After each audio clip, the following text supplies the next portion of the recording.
Welcome back. Today is World Albinism Day. I'm sure you live or work with someone who is living with albinism. Unfortunately, in some countries on our continent, it can still actually be quite dangerous to be in that position. Naomi Muhamba is a youth albinism advocate in Malawi. Naomi, good afternoon to you, and thank you for joining us this World Albinism Day. For a young person living with albinism, what kind of challenges do you face? How does it affect your life? We face challenges of security in a way that we can't walk, and we can't walk at night, and also we can't go to places that we don't really know.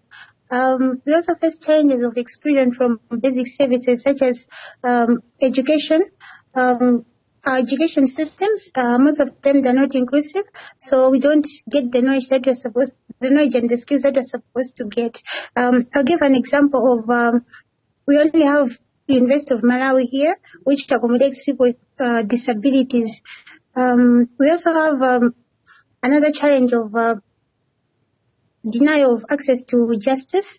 Since 2014, I would say since the time that the abductions and killings of persons with albinism started, we have 201 cases, which is a lot, and I would say that it's not even 50% of the cases that have been concluded.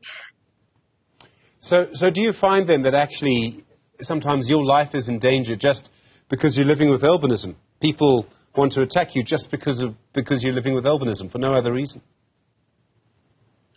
Yes, I always find it. I always feel that there's someone out there who is looking out for my blood and also for maybe my body parts.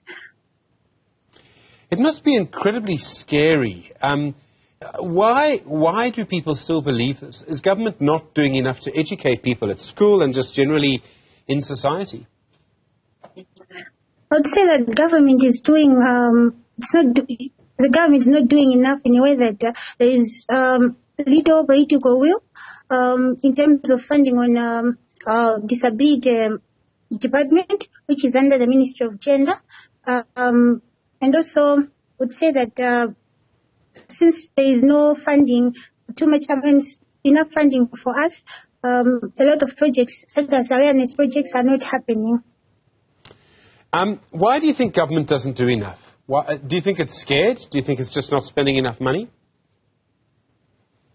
I would say that the government it doesn't have that capacity to do it because there is that gap of people with, the gap of data on how many people with albinism, on how many people with disabilities are in Malawi. So in the implementation plans, they just guess. They don't do it based on data, evidence of data.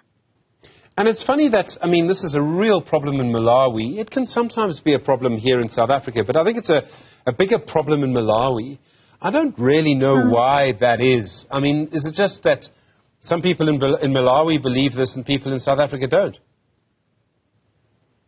I would say here in Malawi, we have a lot of people who have those cultural beliefs and who are naive in a way that they still believe that for people to be rich, they don't need to work. They just need to do some rituals so that they should get money. So I think that's the difference with South Africa and here in Malawi. And if you go to the police for help, what happens?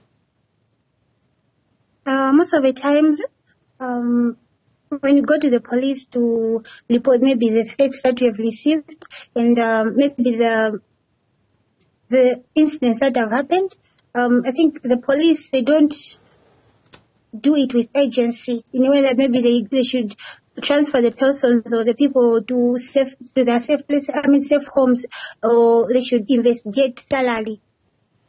It's such a difficult problem. It must be very scary for your family as well. It must have a real impact on your life. You can't do what everybody else can do. Yes, most of the time, I would say an example. I've just finished in 2021 my bachelor's degree in social work, and a lot of vacancies that appear here in Malawi or internationally, there are vacancies that I need to be going to for field work. So it's always a concern that I can't go to those I can't apply to those vacancies because I know that there is no reasonable accommodation in a way that those companies or those organizations and even the the government vacancies, they don't give out those clauses that if you're a person with albinism or if you're a person with disabilities, such things will be doing on top of the normal things that we can do to our employees. Thank you very much indeed. Really do appreciate the time. I know it's not the easiest thing to come on television and talk about it. Naomi Muhamba is a youth albinism advocate commemorating World Albinism Today.